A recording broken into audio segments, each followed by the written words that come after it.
और देश में नई सरकार बनाने की कवायद काफी तेज हो गई है। राष्ट्रपति ने नरेंद्र मोदी को सरकार बनाने का न्योता भी दे दिया है।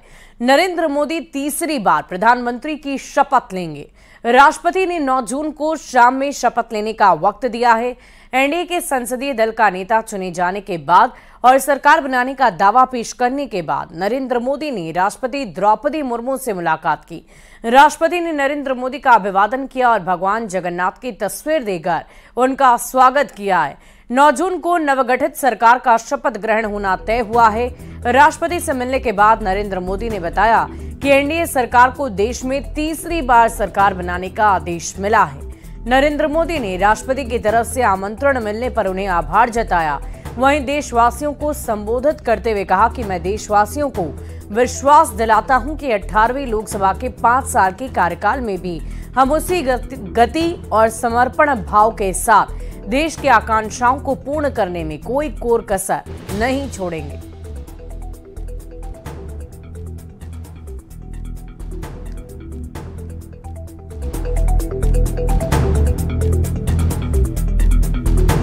सरकार को तीसरी बार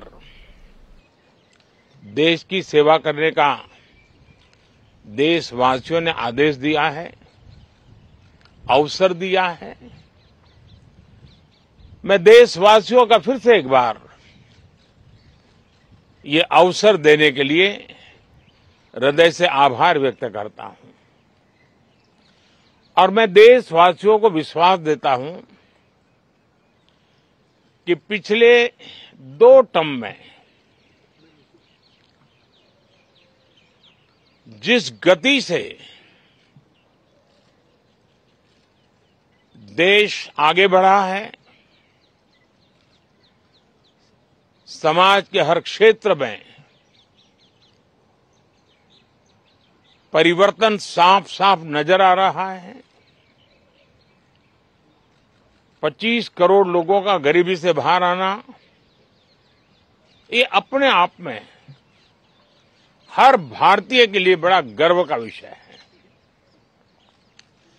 और मैं देशवासियों को विश्वास दिलाता हूं कि 18वीं लोकसभा में भी, हमारे 5 साल के कार्यकाल में भी, हम उसी गति के साथ, उतने ही समर्पण भाव से देश की आशा आकांक्षाओं को पूर्ण करने में कोई कमी नहीं रखेंगे। और एनडीए के सभी नेताओं ने राष्ट्रपति मुर्मू से मुलाकात की और अपना समर्थन पत्र भी सौंपा है। संसद के पुराने भवन के सेंट्रल हॉल में हुए एनडीए सांसदों की बैठक में नरेंद्र मोदी को एनडीए संसदीय दल का नेता चुना गया, जिसके बाद एनडीए के तमाम नेताओं की तरफ से राष्ट्रपति भवन पहुंचने की कवायद की गई और राष्ट्रपति को अपना समर्थन पत्र भी सौंपा गया।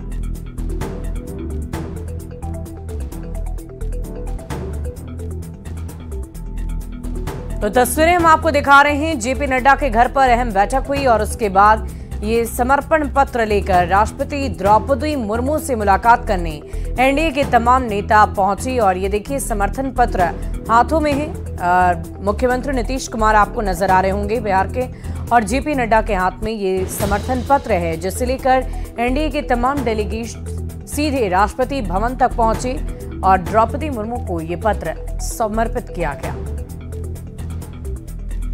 एनडीए अब सरकार का गठन करने जा रहा है। ये तय हो चुका है कि नरेंद्र मोदी फिर से पीएम बनेंगे। राष्ट्रपति की तरफ से नरेंद्र मोदी को आमंत्रण पत्र भी मिल चुका है। एनडीए के संसदीय दल के नेता चुने जाने के बाद और सरकार बनाने का दावा पेश करने के बाद बीजेपी नेता नरेंद्र मोदी ने राष्ट्रपति द्रौपदी मुर्मू से मुलाकात की। और एक तरफ जहां पीएम मोदी राष्ट्रपति से मिल रहे थे, दूसरी तरफ बीजेपी अध्यक्ष जेपी नड्डा अपने ही आवास पर एनडीए नेताओं से एक-एक कर मुलाकात कर रहे थे।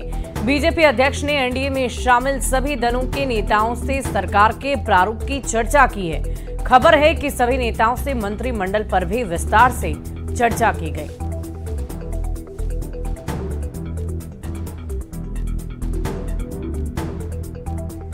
और जेपी नड्डा के आवास पर चिराग पासवान भी पहुंचे और बीजेपी अध्यक्ष से मुलाकात की है। बैठक के बाद चिराग पासवान ने बताया कि ये सिर्फ एक शिष्टाचार मुलाकात थी। बैठक में कोई खास चर्चा नहीं हुई।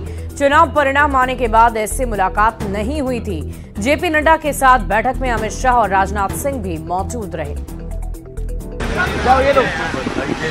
एनडीए ने जिस तरीके से प्रचंड जीत हासिल की है, माननीय गृह मंत्री जी भी मौजूद थे, माननीय रक्षा मंत्री जी भी मौजूद थे और मिलकर से बधाई और शुभकामनाएं दी। लोग कह रहे हैं कि 1-to-1 कौन सा मंत्रालय मिल रहा है, डिस्कशन भी हो रहा है मंत्रालयों को लेकर, कोई मंत्रालय मिल रहा है? सिर्फ ये कर्टसी मीटिंग थी और कुछ नहीं इसके अलावा।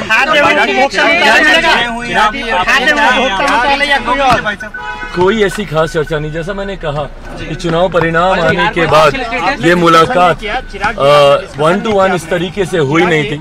तो माननीय राष्ट्रीय अध्यक्ष जी, गृह मंत्री जी भी मौजूद थे, रक्षा मंत्री जी भी मौजूद थे। सिर्फ मिलकर उनको बधाई दी और जो नया सरकार बनने जा रही है, शपथ ग्रहण परसों होने जा रहा है, उसके लिए शुभकामनाएं। और दिल्ली की कॉन्स्टिट्यूशन क्लब में बिहार बीजेपी सांसदों की बैठक हुई और उसके बाद डिनर का आयोजन किया गया, जिसमें बिहार के सांसदों के साथ दोनों डिप्टी सीएम भी शामिल हुए।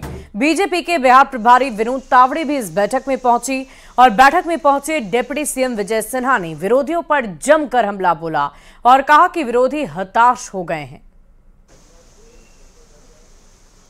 जमात है, डरे सहमे है, घबराहट में है कि ये देश के तीसरी बार प्रधानमंत्री नरेंद्र मोदी जी बनेंगे तो हम लोगों की जो दुर्गति होने वाली है, जो जनता की गाढ़ी कमाई लूटे हैं, मोदी जी का संकल्प है कि भ्रष्टाचारी बचेगा नहीं, इसीलिए घबराहट में वो अनाप शनाप बयान दे रहे हैं।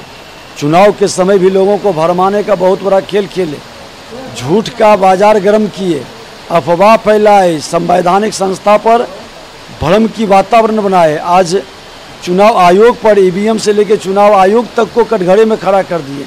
तो ऐसे लोग डरे सहमे लोग और विकृत मानसिकता के लोग हैं। और दिल्ली की कॉन्स्टिट्यूशन क्लब पहुंचे गिरिराज सिंह ने इंडिया अलायंस पर जोरदार हमला बोला। गिरिराज सिंह ने कहा कि नरेंद्र मोदी प्रधानमंत्री थे और रहेंगे। गिरिराज सिंह ने राहुल गांधी पर जोरदार हमला बोला है। इंडी गठबंधन थेथरोलॉजी पे काम करता है, निर्लजता की सीमा पार कर गया है। अभी राहुल गांधी का कहां जुबान गया कि 100 से पार नहीं होंगे। और मोदी जी, मैं लिख दे रहा हूं, मोदी जी प्रधानमंत्री हैं और प्रधानमंत्री रहेंगे। उनका वादा कहां गया? जो आदमी 3 इलेक्शन में भी 99 नहीं पार कर पाया राहुल गांधी, वो जश्न मना रहा है।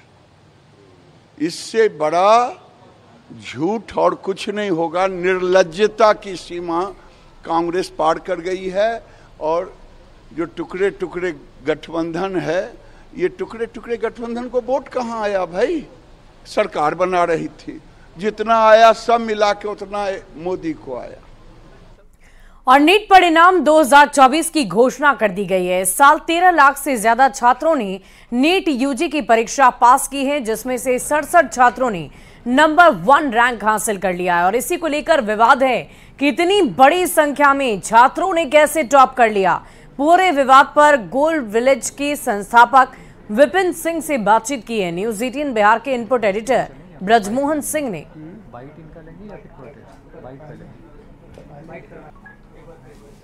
आरोपों के बीच नीट के नतीजे आ गए। एनटीए की तरफ से कहा जा रहा है कि इसमें कोई अनियमितता नहीं हुई है, लेकिन छात्रों के बीच में और जो टीचर्स हैं बिहार में और पूरे देश भर में, उनके बीच में असंतोष है। इस चीज को समझने के लिए हम बातचीत करते हैं। गोल विलेज के संस्थापक हैं विपिन सिंह जी, उनसे बात करते हैं। ये जो एनटीए का बयान आया है कि इसमें अनियमितता नहीं हुई है, इसको किस तरह से आप एड्रेस करते हैं?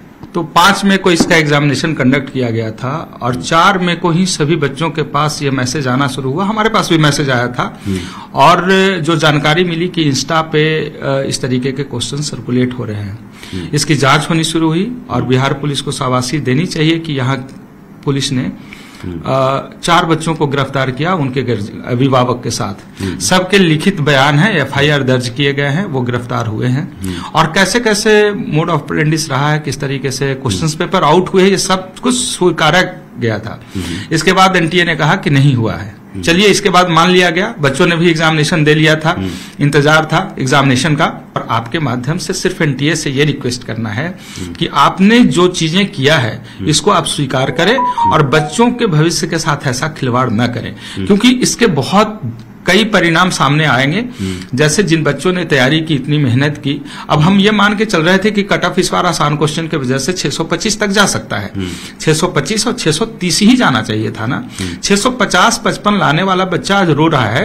एक सेंटर में एक सीरीज में 8 बच्चे कैसे आ रहा है? वही सवाल उठ रहा है। और ये चीजें इम्पॉसिबल सी है, ये नहीं हो सकती है। हमें लग रहा था कि, और हम सब लोगों को लग रहा था ऐसा कि एनटीए शायद इस पे कुछ ठोस एक्शन लेगी, लेकिन ये अब पूरे गलतियों को ढकने के प्रयास कर रहे हैं। अब ऐसे में हमारे पास कोर्ट एक रास्ता है, हम लोग कोर्ट में जाएंगे। बच्चों के पास जो सबसे पहला क्वेश्चन ये आ रहा है कि साहब, आपने जो एनटीए का फॉर्म भरवाया था, फॉर्म भरने के बाद कौन सी बात ऐसी हो गई कि अचानक सा 2 दिन के लिए पोर्टल आपने ओपन कर दिया, और किन लोगों को उसमें बीच में एंट्री ली गई है? ये क्वेश्चन मार्क के तहत है। बच्चे परेशान, ये सब जांच के विषय है, जांच के विषय है। यहाँ पे जांच होनी चाहिए कि किन बच्चों का फॉर्म भराया और उनके मार्क्स कैसे नीट में आ रहे हैं। ये पहला क्वेश्चन। दूसरा, एक सेंटर पे एक सीरीज से जो 8 बच्चे 720 ला रहे हैं, इनकी जांच होनी चाहिए। जिस तरीके से कट ऑफ ऊपर गया है और क्वेश्चन पेपर आउट होने के बाद उस पर कोई एक्शन नहीं लिया गया अभी तक एनटीए की तरफ से, इस पे जांच होनी चाहिए। और पटना सिटी के खाचखेला में गुरुवार को मोहम्मद औरंगजेब हत्याकांड का सीसीटीवी फुटेज सामने आया है। सीसीटीवी में 3 अपराधी नजर आ रहे हैं जो पहले मोहम्मद औरंगजेब से बात करते हैं और फिर गोली मारकर बड़े आराम से निकल जाते हैं। सड़क पर अचानक गोली चलने से इलाके में हड़कंप की स्थिति हो गई। स्थानीय लोग औरंगजेब को अस्पताल पहुंचाते हैं, लेकिन डॉक्टर उसे मृत घोषित कर देते हैं। परिजनों ने 6 लोगों के खिलाफ इस पूरे मामले को लेकर मामला दर्ज करवाया। पुलिस आरोपियों की गिरफ्तारी के लिए जगह जगह छापेमारी कर रही है। और यहां रुकेंगे एक छोटे से ब्रेक के लिए। खबरें लगातार जारी है।